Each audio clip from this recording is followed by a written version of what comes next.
আমরা বিভিন্ন দিনে যে আমলগুলা করি, হাদিসে পাকের মধ্যে আমার নবী সাল্লাল্লাহু আলাইহি ওয়াসাল্লাম বলছেন, এই দিনের এই যে আমলে সলে পুণ্যের কাজগুলা করি, তোর মধ্যে সবচেয়ে উত্তম দিন হচ্ছে জিলহজের প্রথম 10 দিন। আমার নবী সাল্লাল্লাহু আলাইহি ওয়াসাল্লাম বলছেন, বনি আদম যে দিনগুলাতে নেক কাজ করে, ভালো কাজ করে, আমলে সলেহ করে, তোর মধ্যে সবচেয়ে উত্তম হচ্ছে জিলহজ মাসের প্রথম 10 দিন। এই কথা বলার পরে সাহাবায়ে কেরাম আমার নবীর দরবারে আরজ করলেন, ফাকালু ইয়া রাসূলুল্লাহ সাল্লাল্লাহু আলাইহি ওয়াসাল্লাম ওয়ালাল জিহাদ ফি সাবিলিল্লাহ, হুজুর এই 10 দিনের যে ইবাদত, এটা কি আল্লাহর রাস্তায় জিহাদের চেয়ে উত্তম? আমার নবী বলতেছেন, হ্যাঁ, জিহাদের চেয়ে উত্তম। তাইলে অসম্ভব গুরুত্বপূর্ণ কিছু দিন আমাদের দেখে চলে যাচ্ছে, এবং আল্লাহ রাব্বুল আলামিন ভালো জানেন আগামী বছর আমরা আমাদের মধ্যে কে পাবেন আর কে পাবো না। যদি আমরা কনফার্ম থাকি যে আমরা অবশ্যই পাবো, আসলে ঘটনা সেরকম না। তাহলে আমার নবী বলছেন, এটা খুব, আমি জানি না আমি আপনাদেরকে বুঝাইতে পারতেছি কিনা, 365 দিন বছরের এই টোটাল দিবসের মধ্যে বনি আদম নেক আমল করে দিনসমূহে সবচেয়ে উত্তম দিন হচ্ছে, অর্থাৎ 365 দিনের সবচেয়ে উত্তম দিন হচ্ছে জিলহজের প্রথম 10 দিন। এর পরবর্তীতে অন্য রিওয়ায়াতের মধ্যে আমার নবী ইরশাদ করছেন, ইমাম আহমদ ইবনে হাম্বল উনি মুসনাদের মধ্যে এগুলা বর্ণনা করেছেন। এই হাদিসটা কি? এটা আব্দুল্লাহ ইবনে ওমর রাদিয়াল্লাহু তাআলা আনহু কর্তৃক বর্ণিত। মা মিন আইয়াম আযমু ইনদাল্লাহি ওয়ালা আহাব ইলাইহি মিনাল আমালি ফিহিন্না মিন হাযিহিল আসর। ও আল্লাহর দরবারে সবচেয়ে গুরুত্বপূর্ণ, সবচেয়ে বড় দিন, গ্রেট, এবং সবচেয়ে মহব্বতের হচ্ছে এই 10 দিনের আমল। এই 10 দিনের আমল, এই 10 দিনের আমল আল্লাহর দরবারে সবচেয়ে বেশি গুরুত্বপূর্ণ এবং সবচেয়ে বেশি মহব্বতের। জিলহজের প্রথম 10 দিন আমাদের দেশে সেই অর্থে রেওয়াজ নাই। আমার নবী এরপরে বলছেন, ফাআকসিরু ফীহিন্না মিনাত তাহলিল ওয়াত তাকবীর ওয়াত তাহমিদ।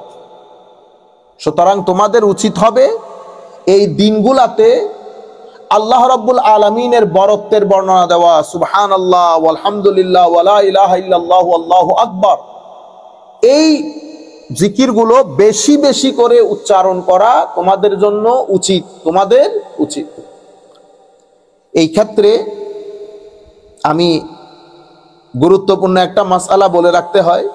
তা আমার নবী বলেছেন যে এই 10 দিনে আমরা কি করব? তাকবীরে তাশরিক করব। তাকবীরে তাশরিক আপনারা জানেন, আল্লাহু আকবার বলেন সবাই, আল্লাহু আকবার, আল্লাহু আকবার, লা ইলাহা ইল্লাল্লাহু, আল্লাহু আকবার, আল্লাহু আকবার, ওয়ালিল্লাহিল হামদ। এমনিতে আমরা পড়ি আল্লাহু আল্লাহু লা ইলাহা ইল্লাল্লাহু, আল্লাহু আল্লাহু, এরকম পড়িয়েন না। সুর দিয়ে সুন্দর করে পড়বেন, এটা ভিতরে একটা আঘাত করবে, একটা ফিলিংস তৈরি হবে।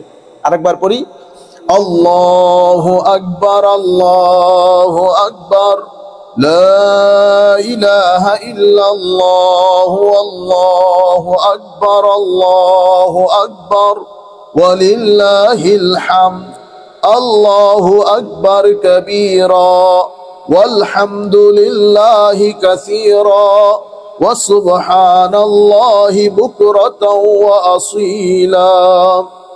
তাকবীরে তাশরিক।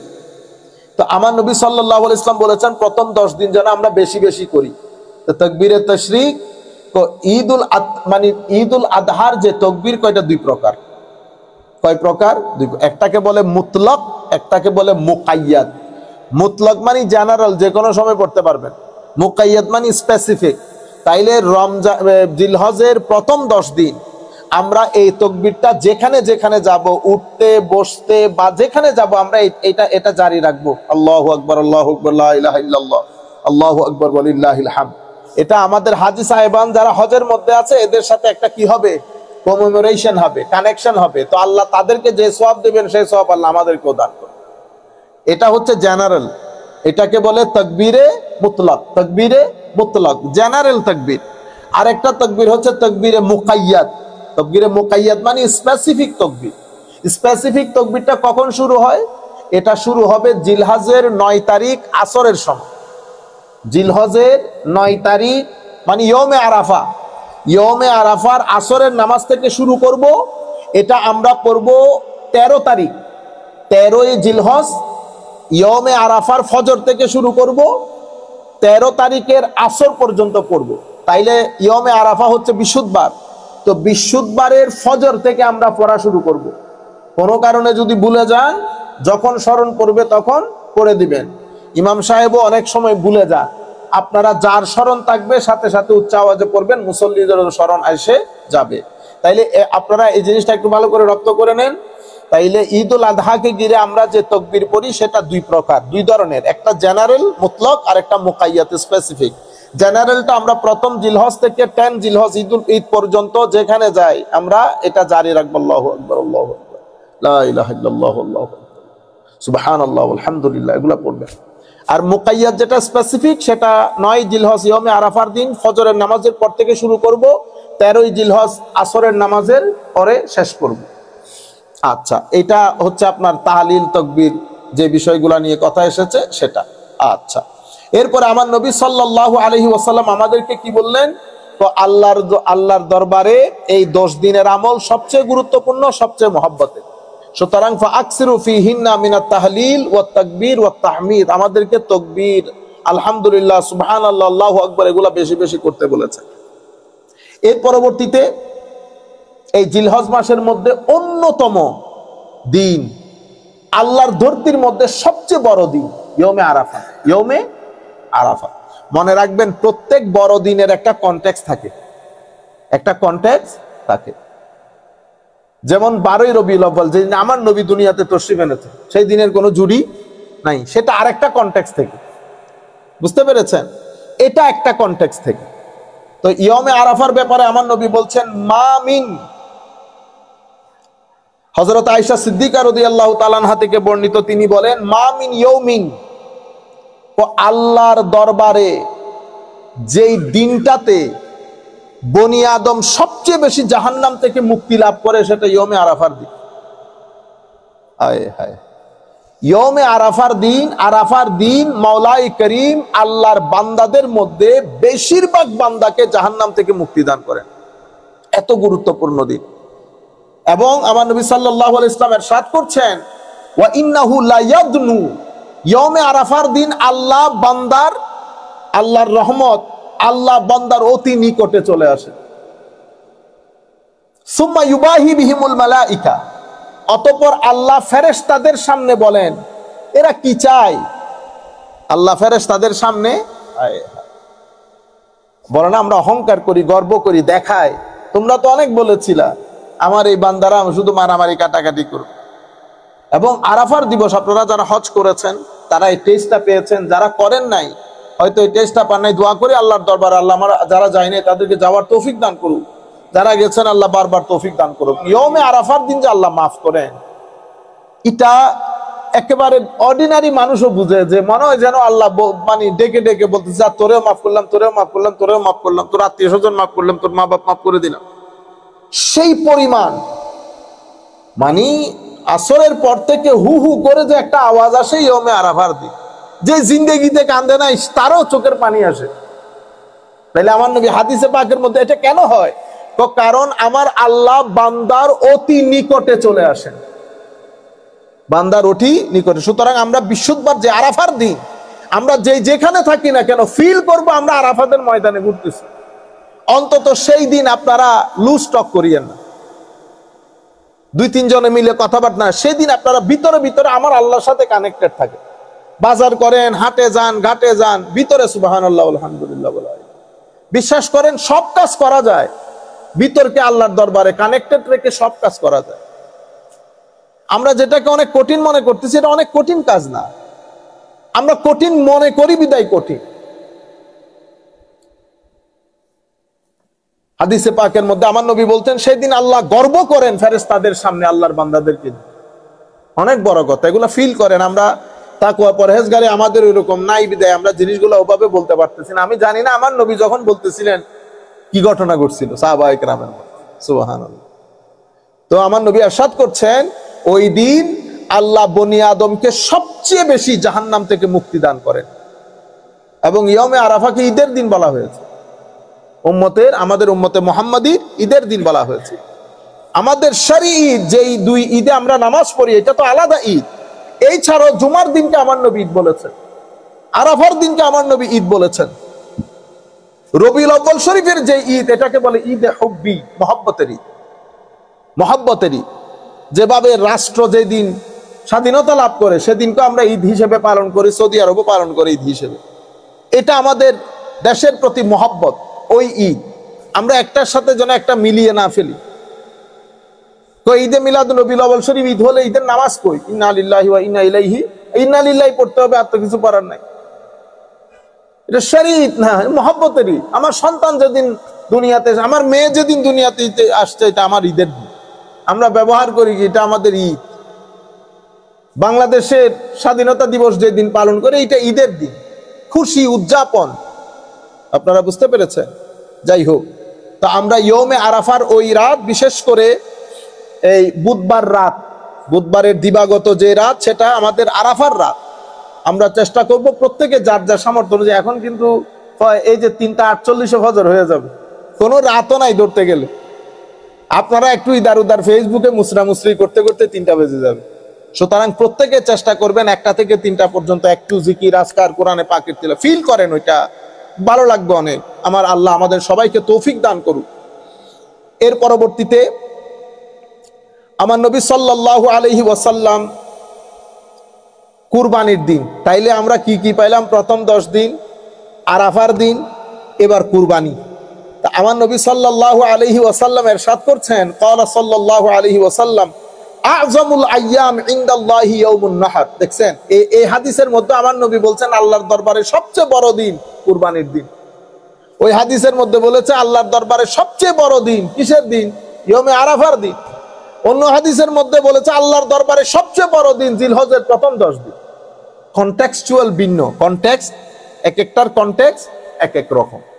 তা আমার নবী বলছেন যে আল্লাহর দরবারে সবচেয়ে বড় সম্মানিত দিন হচ্ছে কুরবানির দিন। সুম্মা ইয়াউম আল কার, অতঃপর কুরবানির পরের দিন, অতঃপর কুরবানির পরের দিন। এর পরবর্তীতে এই যে ইয়াউমুন নাহর কুরবানি, আমার নবী সাল্লাল্লাহু আলাইহি ওয়াসাল্লাম, এই জন্য আমাদেরকে যারা যেখান থেকে বসে শুনছেন, আমি আগে হাদিস শরীফটা পড়ি, তারপর আপনাদেরকে বলি। কুরবানি করা আমাদের মাযহাবের মধ্যে, আমরা যে মাযহাব অনুসরণ করি, ইমামে আযম আবু হানিফার মাযহাব, ওই মাযহাবে আমাদের জন্য কুরবানি করা ওয়াজিব। কুরবানি করা ওয়াজিব, এটা শাইরুল্লাহ। পবিত্র কোরআনে কিসের উপর উজুবটা হয়েছে? সূরা কাউসারে আমার আল্লাহ বলছেন, ফাসাল্লি লিরাব্বিকা ওয়ানহার, অতঃপর তোমরা নামাজ আদায় করো আল্লাহর জন্য, ওয়ানহার, এবং কুরবানি করো। এটা থেকে ইমামে আযম আবু হানিফা রাদিয়াল্লাহু তাআলা আনহুর মাযহাবের মধ্যে মাসালা ডিরাইভ করা হয়েছে, কুরবানির হুকুম হচ্ছে উজুব, ওয়াজিব, এটা ওয়াজিব। এর পরবর্তীতে আমার নবী সাল্লাল্লাহু আলাইহি ওয়াসাল্লামের হাদিসে পাক দেখেন। তো হাদিসে পাক হচ্ছে হযরত আয়েশা সিদ্দিকা রাদিয়াল্লাহু তাআলা আনহাকে আমার নবী বলছেন, আন্না রাসূলুল্লাহ সাল্লাল্লাহু আলাইহি ওয়াসাল্লামা আমারা বিকাবাশিন আকরান। আয় হায়, আমার নবী হযরত আয়েশা সিদ্দিকাকে বলছেন, আয়েশা ওই শিংআলা ছাগলটাকে নিয়ে আসো। আয়, তো ছাগলটার হাদিসে পাকের মধ্যে আয় হায়, আবার ওই ছাগলের কালার বর্ণনা দিছে, চোখের দিক থেকে কালো, পাটা কালো, হাঁটু পর্যন্ত কালো। আচ্ছা, এরপরে কি? ইয়াতাউ ফি সাওয়াত ওয়া ইয়াবরুগু ফি সাওয়াত ওয়া ইয়ানজুরু ফি সাওয়াত ফাউতিয়া বিহ লিইউদাহিয়া বিহ। আমার নবীর দরবারে ওই ছাগল পেশ করা হলো, আমার নবী কুরবানি করবেন ওইটা দিয়ে। আচ্ছা, ফাকাল লাহা ইয়া আয়েশা হালুম্মি আল মুদিয়া, আয়েশা আমার ছুরিটা নাও, আমার ছুরিটা দাও। সুম্মা ক্বালা আশহাজিহা বিহাজার, আয়েশা একটা পাথরের মধ্যে সেটাকে কি করে দাও?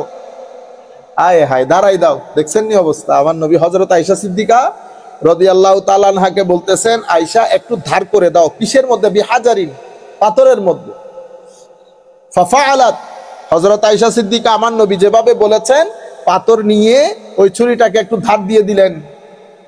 সুম্মা আখাযাহা ওয়া আখাযাল কাবাশ ফাআজ্জা, আমার নবী ছুরিও নিলেন, ছাগলটাকেও ধরে ছাগলটাকে শোয়াই দিলেন, ফাআজ্জাহু শোয়াই দিলেন, সুম্মা যাবাহাহু অতঃপর আমার নবী জবাই করলেন, সুম্মা ক্বাল বিসমিল্লাহ আল্লাহুম্মা তাকাব্বাল মিন মুহাম্মাদিন ওয়া আলি মুহাম্মাদিন ওয়া মিন উম্মতি মুহাম্মাদিন সাল্লাল্লাহু তাআলা আলাইহি ওয়াসাল্লাম, সুম্মা দাহাবে, আমার নবী সাল্লাল্লাহু আলাইহি ওয়াসাল্লাম বললেন আমি আল্লাহর নামে জবাই করলাম, আল্লাহ আমার এই কুরবানি আমার পক্ষ থেকে, আমার পরিবারের পক্ষ থেকে এবং আমার উম্মতের পক্ষ থেকে কবুল করো। দেখছেন, তাইলে উম্মত হিসেবে আমাদের দায়িত্ব, যাদের এবিলিটি আছে অবশ্যই আমরা কুরবানি আমার নবীর নামে দিব।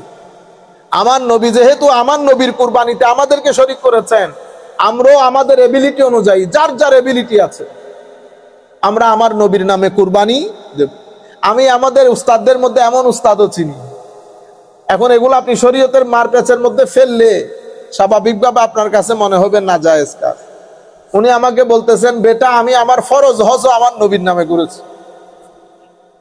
ও বেটা তোমার কাছে, তোমাদের কাছে ঠিক আছে, তোমাদের কাছে আমি দোষী বলতেছে, আমি বোঝানোর জন্য বলতেছি আমার জীবনে কুরবানি থেকে শুরু করে গরু কুরবানি, ছাগল কুরবানি, হজ, উমরা সবকিছু আমার নবীর নাম, আমার নামে কিছু করি নাই। তো এখন তুমি যদি আমাকে জিজ্ঞেস করো তো আপনার তো হজ হয় নাই, আমি বলবো হ্যাঁ আমার ফরজ হজ হয় নাই, মহব্বতের কোনো দলিল নাই। হায় হায়, তাইলে আমার নবী সাল্লাল্লাহু আলাইহি ওয়াসাল্লাম উম্মতে, এটা ইমাম মুসলিম শরীফের মধ্যে রওয়ায়াত করেছেন, আমার নবী সাল্লাল্লাহু আলাইহি ওয়াসাল্লাম আল্লাহর নাম নিয়ে জবাই করার পরে বলেছেন, আল্লাহুম্মা তাকাব্বাল মিন মুহাম্মাদিন ওয়া আলি মুহাম্মাদিন ওয়া মিন উম্মতি মুহাম্মাদিন সাল্লাল্লাহু আলাইহি ওয়াসাল্লাম, আল্লাহ আমার এই কুরবানি আমার পক্ষ থেকে, আমার পরিবারের পক্ষ থেকে এবং আমার আলের পক্ষ থেকে কবুল করুন। এবং হযরতে হাফসা রাদিয়াল্লাহু তাআলা আনহা বলছেন, আপনারা জানেন হযরতে হাফসা উম্মুল মুমিনিন, আমার নবীর স্ত্রী, আমাদের আম্মা জান, হযরত আয়েশা হযরত আবু বকর সিদ্দিকের বেটি এবং হযরতে হাফসা হযরতে ফারুক আজমের কন্যা, ফারুক আজমের কন্যা। ফারুক আজম রাদিয়াল্লাহু তাআলা আনহু হযরত হাফসার পূর্ববর্তী স্বামী যখন শহীদ হয়েছেন কোন এক যুদ্ধে, ফারুক আজম, হাফসা রাদিয়াল্লাহু তাআলা আনহার তো অনেক বয়স হয়ে যায় না, হায় হায়, ফারুক আজম একবার আবু বকরের কাছে যায়, একবার আয়েশার কাছে যায়, একবার উসমানের কাছে গেছে একটু বিয়ে করার জন্য। বাপ তো, বাপের ঘুম থাকে, প্রত্যেক বাপ এক রকমের। ফারুক আজমের মতো এত প্রেস্টিজিয়াস জলিলুল কদর সাহাবী ঘরে ঘরে ঘুরতেছে মেয়েটাকে একটু বিয়ে দেওয়ার জন্য, তোমরা একটু বিয়ে করো। আমার নবীর দরবারে এসে দুঃখ করে, আমার নবী তো চেহারা দেখে বুঝে ফেলছে, তো বলতেছি আর রাসূলুল্লাহ, হাফসার জন্য তো অনেক স্বামী খুঁজছি, কেউ তো বিয়ে করতেছে না। শেষে উসমানের কাছে গেছি, উসমান বলতেছে আমার এখন বিয়ে করা ওই অবস্থানের মধ্যে আমি নাই। আমার নবী বলতেছেন, ওমর, হাফসাকে যে বিয়ে করবে সে উসমানের চেয়ে উত্তম, উসমান যাকে বিয়ে করবে সে হাফসার চেয়ে উত্তম। ফারুক আজম বুঝে, প্রথমটা বুঝছে, উসমান যাকে বিয়ে করবে সেটা হাফসার চেয়ে উত্তম, আর হাফসাকে যে বিয়ে করবে সে উমরের চেয়ে উত্তম। ফারুক আজমের মুখে হাসি, মানে বুঝাইতে চাইছে উমর, ল হাফসাকে আমি বিয়ে করব, আর উসমান আমার মেয়েকে বিয়ে করবে, তাহলে আমার মেয়ে হাফসা থেকে উত্তম, আর হাফসাকে আমি যেহেতু বিয়ে করব আমি উসমানের চেয়ে উত্তম। ফারুক আজমের ঈদের দিন ছিল, আপনি বলতেছেন ঈদ 2 দিন, হ্যাঁ ফারুক আজমের ঈদের দিন, হায় হায় হায়। তো সেই দিন দেখে বোঝা যাচ্ছে যার নাম শুনলে শয়তান দৌড়ায়, সেই ব্যক্তির খুশির কোনো অন্ত নাই। আমার নবী সুবহানাল্লাহি ওয়া বিহামদিহি সুবহানাল্লাহ, এইভাবে আমার নবী সাহাবায়ে কেরামকে খুশি করেছেন, কোনো প্রয়োজন ছিল না কিন্তু খুশি করেছেন আমার নবী। হযরত সৌদা বিনতে জুমআ, আমার নবীর প্রথম খাদিজাতুল কুবরা রাদিয়াল্লাহু তাআলা আনহার ইন্তেকালের পরে আমার নবী অসম্ভব দুঃখিত। সৌদা বিনতে জুমআ রাদিয়াল্লাহু তাআলা আনহার, আমাদের উম্মাহাতুল মুমিনিন, আমাদের মাদের মধ্যে বয়স্ক ছিল। সৌদা বিনতে জুমআ রাদিয়াল্লাহু তাআলা আনহার স্বামী, উনি সহ ওনারা প্রথম হাবাসায় যারা হিজরত করেছেন ওখানে চলে গেছেন, প্রথম ইসলাম কবুলকারী, অনেক বড় কন্ট্রিবিউট করেছে দ্বীনের ক্ষেত্রে। ওনার স্বামী মারা গেছে, উনি ফেরত এসেছেন, কোনো ঠিকানা নাই, কারণ ইসলাম কবুল করার কারণে কেউ গ্রহণও করতেছে না। আমার নবীকে বলা হয়েছে, হুজুর সওদাকে দেখভাল করার কেউ নাই, আপনার ঘরে তো মানুষ দরকার, হুজুর আপনি সওদাকে, হ্যাঁ সওদাকে আমি বিয়ে করে ফেলব। রাসূলে পাকের মতো ইমামুল আম্বিয়া সওদা বিনতে জুমা স্বপ্নের মধ্যেও কল্পনা করতে পারেন নাই যে আমার নবী সওদাকে বিয়ে করবে, বিয়ের প্রস্তাব দেবে। হযরত সওদা বিনতে জুমা রাদিয়াল্লাহু তাআলা, এভাবে আমার নবীর যত বিয়ে শাদী সব এই আন্দাজে, কোনটা পলিটিক্যাল কারণে, কাউকে খুশি করার জন্য আমার নবী সাল্লাল্লাহু আলাইহি ওয়াসাল্লাম করেছেন। তো হযরতে হাফসা বলছেন, আরবাউন লাম ইয়াকুন ইয়াদাউহুন্না নবী সাল্লাল্লাহু আলাইহি ওয়াসাল্লাম, চারটা জিনিস আমার নবী কখনো ছাড়েন নাই, ফরজ না নফল, কিন্তু আমার নবী কখনো ছাড়েন নাই। সেটা কি? সিয়াম আশুরা, আশুরা রোজা আমার নবী কখনো ছাড়েন নাই। ওয়াল আশর, জিলহজের প্রথম 10 দিনের রোজা ছাড়েন নাই। ওয়া সালাস আইয়াম মিন কুল্লি শাহর, প্রত্যেক মাসের যে 3 রোজা আইয়ামে 20 বলি, ওই রোজা আমার নবী কখনো ছাড়েন নাই। এবং ওয়ার রাকাতাইন ক্বাবলাল গাদাত, ফজরের প্রথম 2 রাকাত সুন্নাহ আমার নবী কখনো ছাড়েন নাই।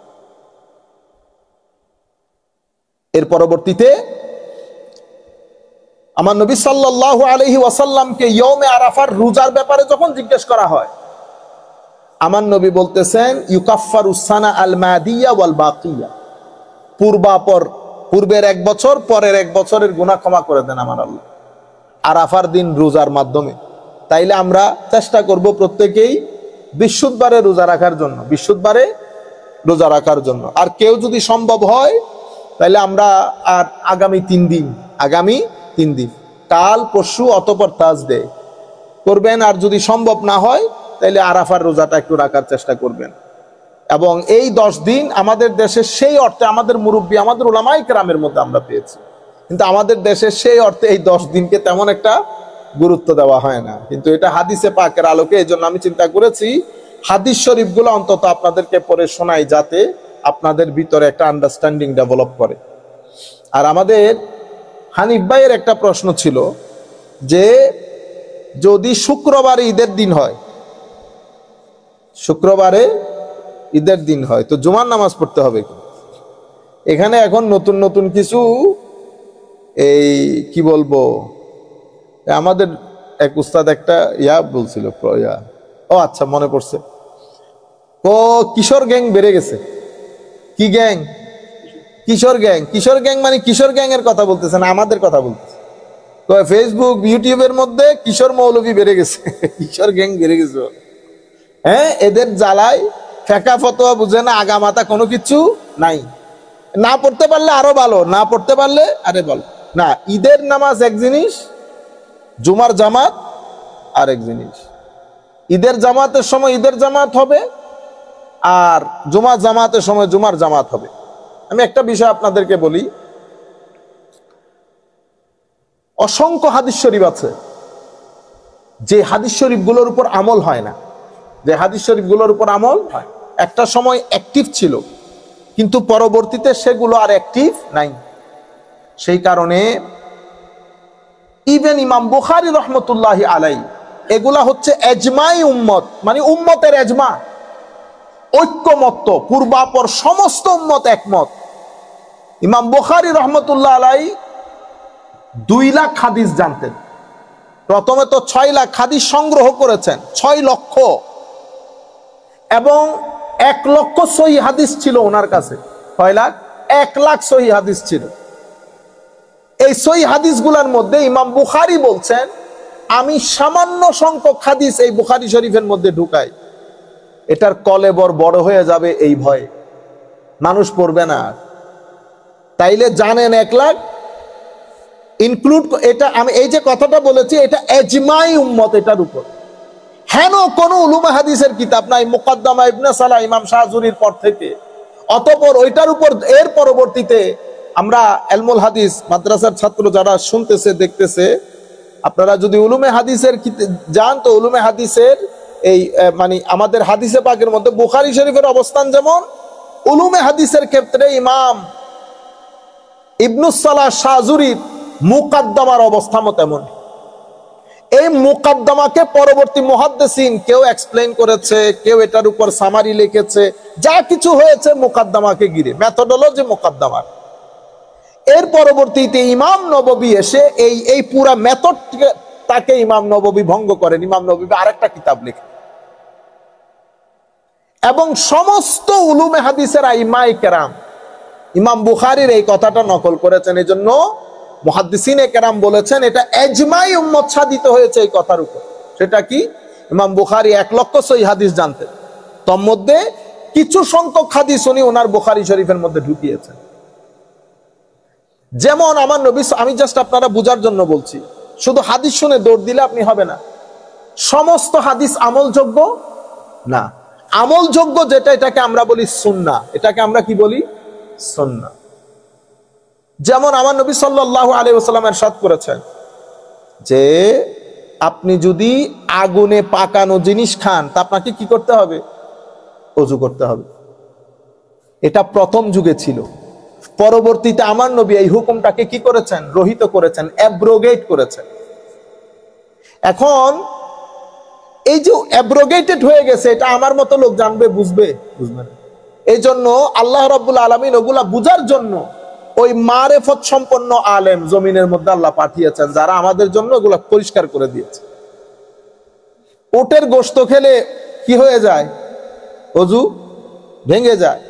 এই যে আমাদের গত হজের মধ্যে আমাদের এক ছেলে আসছে, তো তখন আমাদেরকে এক ভদ্রলোক একটু মেহমানদারি করেছে, উটের মাংস টাংস অনেক কিছু নিয়ে এসেছে, বিশাল বড় পার্টি। সে ওযু করবে কেন? উটের মাংস খেলে ওযু ভেঙে যায়, টাস টাস গুগল থেকে বেরও করে দিয়েছে। তা আমার আর কথা বলার দরকার আছে? আজীব মনে হয় যেন জমিন মনে হয় মাঝে মধ্যে আসমান ভাঙ্গা পড়ে না কেন। তা আল্লাহ বেটা, এটা শুধু একটা লাইন যদি দেখে আপনি দৌড়াদৌড়ি করেন তাহলে তো হবে না। এটা অ্যাক্টিভ ছিল, পরবর্তীতে এই হুকুমটাকে আমার নবী অ্যাব্রোগেট করেছেন। এই যে হুকুমের বিষয়গুলোর জন্য আমরা তখন কি করি? ফুকাহায়ে কেরামের দরবারে আসি জিনিসগুলা জানার জন্য, ব্যাখ্যা টানার জন্য। যেমন আমার নবী সাল্লাল্লাহু আলাইহি ওয়াসাল্লাম আগে কবর জিয়ারত নিষেধ করেছেন, কবর জিয়ারতকে নিষেধ করেছেন। অতঃপর আমার নবী কবর জিয়ারতে যাচ্ছিলেন। আমার নবীকে জিজ্ঞেস করা হয়েছে, হুজুর আপনি না রাসূল আপনি না কবর জিয়ারত নিষেধ করেছেন? কুনতু নাহাইতুকুম আন জিয়ারাতিল কুবুর, আমি কবর জিয়ারত নিষেধ করেছি একটা সময়। আলা ফাজুরুহা, আমার নবী বলতেছেন এখন থেকে কি করো? কবর জিয়ারত করো। যেই কারণে আমার নবী যে কনটেক্সটের কারণে নিষেধ করেছেন সেটা কি হয়ে গেছে? দূর হয়ে গেছে। কুরবানির গোশতের ব্যাপারে বলি, কুরবানির গোশত আমার নবী বলেছেন খাও, মানুষকে দিয়ে দাও, দ্বিতীয় দিন যেন না থাকে, দ্বিতীয় দিন যেন না থাকে। তার পরের বছর সাহাবায়ে কেরাম আমার নবী বলতেছেন খাও, রাখো, মানুষকে দাও, খাও, রাখো, মানুষকে। ইয়া রাসূলুল্লাহ, গতবার যে নিষেধ করেছেন, গতবার দুর্ভিক্ষ ছিল। আমার গ্রাম অঞ্চলের সাহাবায়ে কেরাম, ওদের খাদ্য ছিল না, আমি তোমাদেরকে রাখতে বললে ওরা খাদ্য পাইতো। তাইলে একটা কনটেক্সটের উপর, এগুলো বুখারী মুসলিমের মধ্যে আছে রিওয়ায়াতগুলো, একটা কনটেক্সটের উপর ভিত্তি করে আমার নবী বলেছেন খবরদার গোশত রাখা যাবে না, খাবে এবং দিয়ে ফেলবে। পরবর্তী বছর বলতেছে খাও, রাখো, দাও। ইয়া রাসূলুল্লাহ, গত বছর নিষেধ করেছেন। গত বছর কি ছিল? দুর্ভিক্ষ ছিল। আমাদের মদিনা শরীফের আশপাশে দুর্ভিক্ষ দেখা দিয়েছে, সেই কারণে মানুষের মধ্যে খাদ্য সংকট ছিল।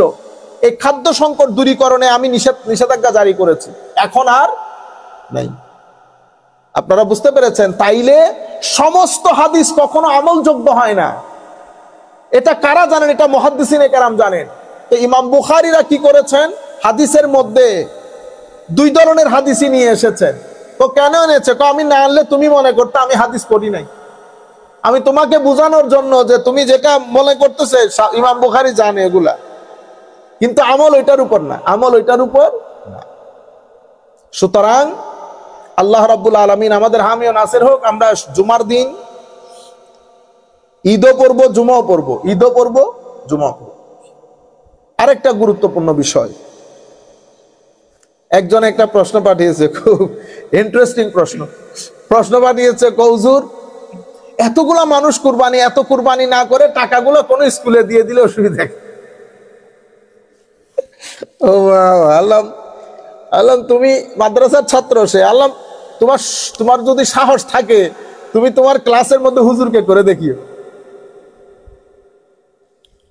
সে যে মাদ্রাসায় পড়ে ওখানে যারা পড়ায় তারা তো ওরে মেরে হাড্ডি গুড্ডি এক করে ফেলবে। হ্যাঁ, ইসলামী মার্কা প্রশ্ন। এই ঘটনাটা ঘটিয়েছেন আমাদের গতবারের আমার মনে হয় 2-3 বছর আগে এক ভদ্রলোক, উনি বড় নেতা। ওনার কাছে মনে হয়েছে হজের পুরা এগুলো বলে ওয়েস্টিং অফ এনার্জি, মানে এগুলা কাজে না লাগিয়ে আপনি শুধুমাত্র ওখানে থেকে টাকাও খরচ, এনার্জিও লস, তখন আপনি দেশের ডেভেলপমেন্টের জন্য নাকি কাজ করতে পারতেন। তো এখন আমাদের ভাইরা ওনারা মনে করেন যে একদিনে এতগুলা গরু জবাই না করে ওই টাকাগুলা যদি আমরা কোনো উন্নয়ন খাতে ব্যয় করি তাইলে তো অনেক এফেক্টিভ হবে। করতে পারতেন যদি এটা গরু ছাগলের দুনিয়া হতো। মানুষের দুনিয়াতে আপনি যেভাবে চিন্তা করছেন, মানুষের দুনিয়াতে অনেক জিনিস এভাবে হয় না। কেন? মানুষকে আল্লাহ একটা মন দিয়েছেন, মানুষকে আল্লাহ একটা শরীর দিয়েছেন। মানুষের শরীরের যেমন কিছু চাহিদা থাকে, মনেরও কিছু চাহিদা থাকে। পশু পাখির দুনিয়ার মধ্যে সেলিব্রেশন নাই, মানুষের দুনিয়াতে কি আছে? সেলিব্রেশন আছে। আমরা পৃথিবীর প্রত্যেক দেশ তাদের স্বাধীনতা দিবস পালন করে $1 মিলিয়ন খরচ করে। সৌদি আরব বলেন, আমেরিকা বলেন, প্রত্যেক দেশ। আমার যে ভাইয়েরা প্রশ্ন করে ওনারাই আবার বাংলাদেশ হোক এখানকার টাইম স্কোয়ারে গিয়ে 25th of December Christmas day এবং 31st নাইট, ওই নাইটের মধ্যে আমরা পৃথিবীব্যাপী যেই পরিমাণ টাকা আমরা ওই আলোকবর্তিকায় খরচ করি, পৃথিবীর অ্যাটলিস্ট 4টা থেকে 5টা আফ্রিকান দেশ ধনী হয়ে যাবে ওই টাকা দিয়ে। আপনারা ওই জায়গার মধ্যে প্রশ্নগুলা করেন না, প্রশ্নগুলো করতে আসছেন কুরবানির মধ্যে। আমি আপনাকে উত্তর দেব, আগে আপনি এটার উত্তর দিবেন, তখন আমি আপনাকে এটার উত্তর দিতে পারবো। যাই হোক, মনে রাখবেন মানুষের সমাজের মধ্যে মানুষ কিছু কানেকশনকে মেনটেন করতে হয়। এই কানেকশনগুলো মেনটেন করা বাদে মানুষের যে মনের দুনিয়া সেটার মধ্যে ব্যালেন্স থাকবে না। যদি ব্যালেন্স করতে না পারেন তো সেটা মেন্টাল অ্যাংজাইটি বা বিভিন্ন ধরনের অ্যাংজাইটির মধ্যে পড়ে যাবে।